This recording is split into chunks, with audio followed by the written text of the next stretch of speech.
Washington, CNN. President Donald Trump's meeting with South Carolina Senator Tim Scott on Wednesday will put in one room two Republican men with vastly different experiences of what life in America looks like, and it couldn't be more important. Scott, the first African American elected to the Senate from the South since Reconstruction, is set to sit down with Trump weeks after the president faced bipartisan criticism for drawing equivalence between white supremacists protesting the removal of Confederate monuments with counter-protesters in Charlottesville, Virginia. Scott was one of Trump's sharpest critics, telling Vice News last month that the president's moral authority was compromised by his response. The White House, so far, has provided little detail about the substance of the meeting. White House Press Secretary Sarah Sanders said it was certainly a conversation that Senator Scott wanted to have with the president, and the president wanted to have the opportunity to meet one-on-one with the senator. But a source with knowledge of the meeting told CNN's Ryan Nobles that Scott plans to discuss what happened in Charlottesville with the president,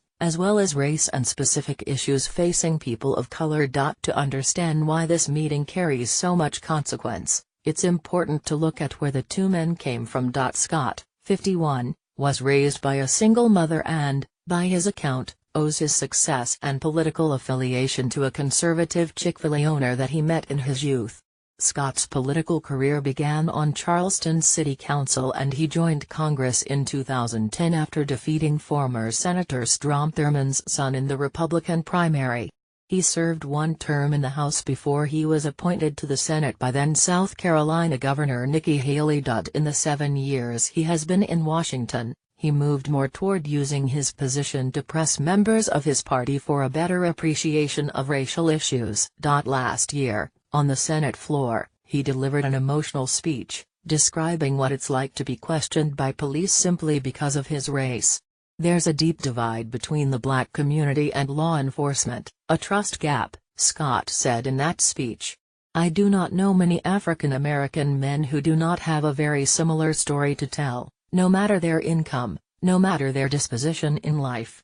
The state that Scott grew up in and now represents has a history of racial violence, most recently the 2015 shooting at Charleston's Emmanuel AME Church in which a white man fatally shot 9 members. Trump, by contrast, grew up in the wealthy Jamaica Estates section of Queens in a 23-room house, and has regularly acknowledged that his multi-millionaire father loaned him money to begin his own business.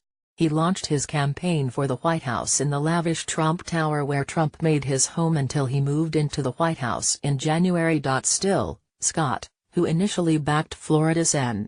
Marco Rubio in the Republican primaries, ultimately came around and said he could vote for Trump, despite a number of comments that he said were racially toxic, indefensible and disgusting.